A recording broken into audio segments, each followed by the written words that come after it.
Serra, eu vou pedir que você faça, vamos dizer, o advogado dessa proposta nos aspectos que se referem a isso que eu chamo de iniquidades da tributação, em todo que é lugar, progressividade, etc.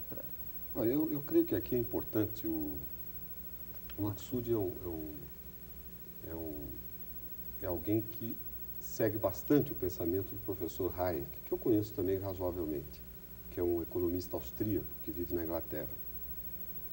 O professor Hayek escreve um capítulo, um livro que chama Constituição da Liberdade, em que ele discute essa questão da progressividade. E ele diz, num certo momento, que ele é contra a ideia da progressividade. Mas ele diz, num certo momento, que a progressividade se justifica, no caso de alguns impostos, por causa da iniquidade dos outros. E aqui é preciso explicar. Primeiro, o que é progressividade?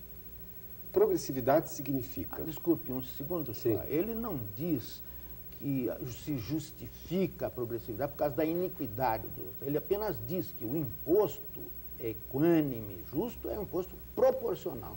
Então, a tributação total deve ser proporcional, mas se justifica apenas no imposto de renda uma leve progressividade, devido ao fato de que há uma carga maior de impostos indiretos em cima das rendas menores. Mas não é propriamente uma iniquidade. Ele não pode nos usar o termo, mas é exatamente o que eu estou dizendo. Muito bom. Então, o que é progressividade? É importante que o telespectador também entenda isso.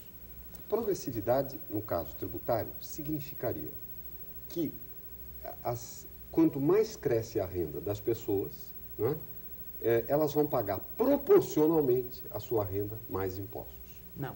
Né? Elas vão pagar progressivamente mais. Então, proporcional é uma coisa e progressiva é outra. O que eu estou dizendo é exatamente isso. Ou seja, se alguém ganha 100, ele paga uma proporção maior da sua renda e impostos do que alguém que ganha 10. E, portanto, esse sistema será progressivo.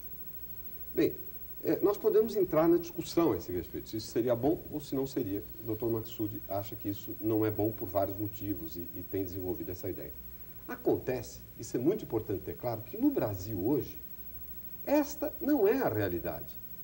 Eu vou citar aqui, sinteticamente, porque não dá para entrar em detalhamento de números, dados de uma pesquisa bem feita de meados dos anos 70, que eu não sei, o professor Ives certamente conhece, não sei se o Dr. Maksud conhece, feita pelo professor Ibrahim Yeres na Universidade de São Paulo, que mostra o seguinte, que quem ganha no Brasil um salário mínimo, eu vou dar dados sintéticos, poderia entrar em muito detalhe, quem ganha um salário mínimo paga de imposto, como proporção da sua renda, algo próximo a 1/3, quer dizer, perto de 33% daquilo que ganha em imposto. Alguém pode perguntar, mas como isso acontece?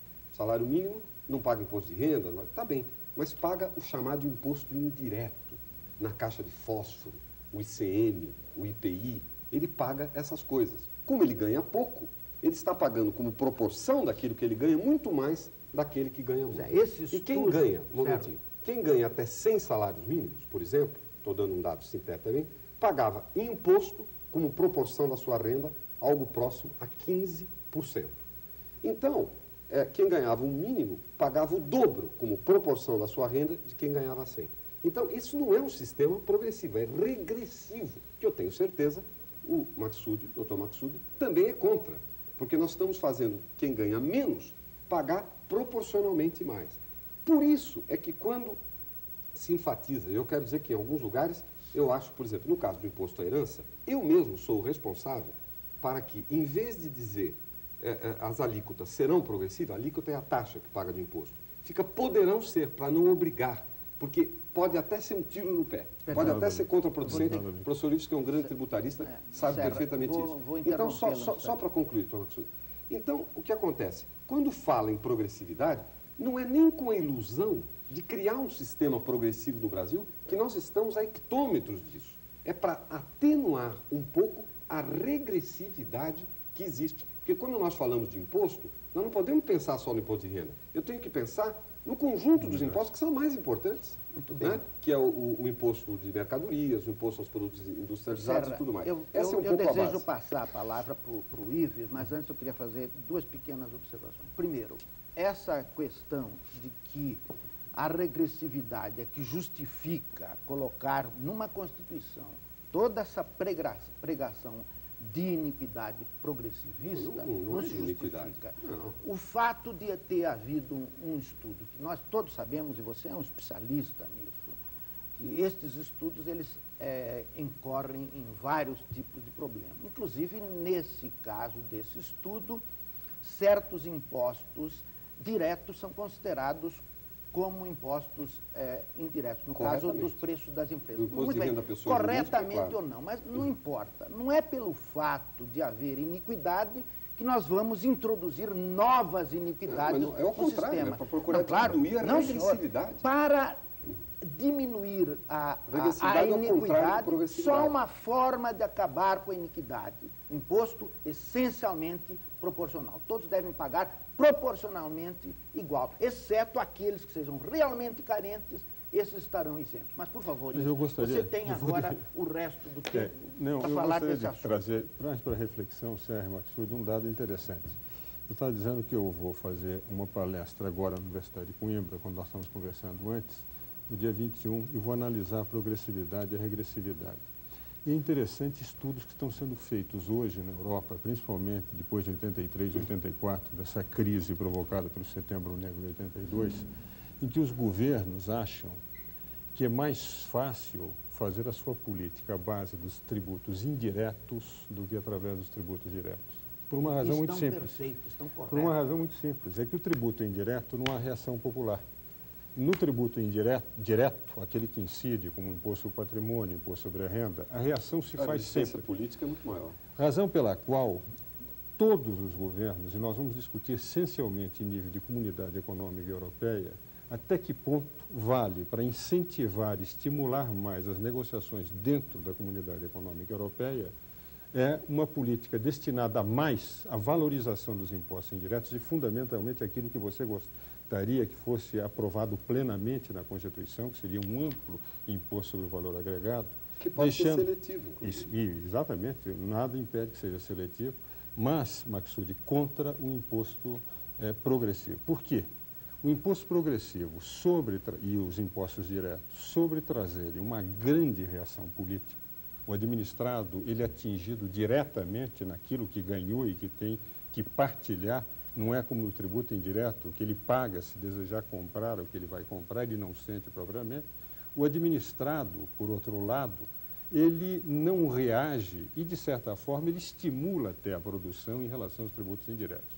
Então, hoje se chegou à conclusão que a regressividade, que do ponto de vista de justiça social deveria ser combatida, do ponto de vista de prática real, ela não é tão negativa assim. Ao contrário, a progressividade, que indiscutivelmente é muito mais justa, do ponto de vista de realidade, ela quase sempre termina sendo desestimuladora quando em níveis demasiadamente elevados. Permite um comentário? Importante por favor, 15 segundos, nós estamos terminando. Olha, primeiro, eu creio que é importante uma simplificação no sistema tributário, inclusive no caso do imposto de renda. Eu eliminaria muitos dos incentivos. Também sobre isso eu estou plenamente de acordo. Diminuiria as taxas de imposto e tenho certeza que arrecadaria mais. Isso provoca uma outra forma de regressividade. Eu sou a favor de uma simplificação, claro, embora seja a favor de diminuir a regressividade atual, porque eu acho que a simplificação seria mais eficaz. Segundo aspecto é o seguinte, no Brasil, os rendimentos realmente mais altos, pela sistemática do nosso sistema tributário e de maneira diferente do que acontece em outros países, são menos taxados, no caso do imposto de renda, que a grande massa de assalariados, porque há muita coisa que escapa disso. Mas isso não é defeito da legislação. Esse é um problema de cobrar direito os impostos. Então, eu creio que isso deveria ser feito junto com eliminar. Eu não sei se o telespectador sabe, metade do imposto de renda da pessoa jurídica no Brasil não é paga porque vai para incentivos, isenções, etc., que terminam onerando o assalariado no fundo e que não servem ao desenvolvimento do país. Agora, só uma coisinha mais. O imposto à circulação, no Japão, o ministro que quis aumentar e diminuir o imposto de renda caiu. Parece que os japoneses são diferentes dos europeus. Eu quero agradecer a presença do José Serra, e do Ives Gandra da Silva Martins. Essa nossa discussão foi rápida, mas eu creio que foi produtiva. No próximo segmento, eu pretendo falar, inclusive, sobre uma proposta que faço nessa esse meu projeto de Constituição, sobre como seria um imposto verdadeiramente equânime e justo e essencialmente proporcional. Mas antes eu queria dizer, apenas uma breve anotação, de que o problema do imposto indireto não é que ele produz menor resistência popular. O imposto direto é o melhor imposto sob o aspecto da economia, porque todo imposto tende a produzir uma deseconomia. Uma breve pausa, nós voltaremos daqui a alguns segundos.